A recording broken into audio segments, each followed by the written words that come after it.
start by taking the bushing and pushing it into the installation tool like this.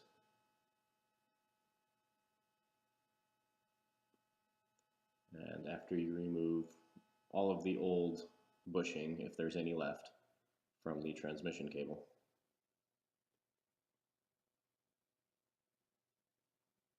it should look like this.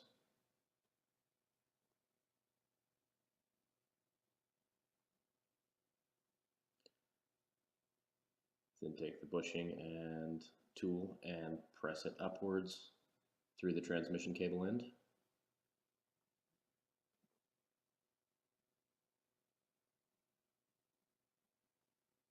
And making sure it's flush at the bottom, you can then remove the compression tool. And take a look and make sure it's popped into place. And then just press it onto the transmission lever.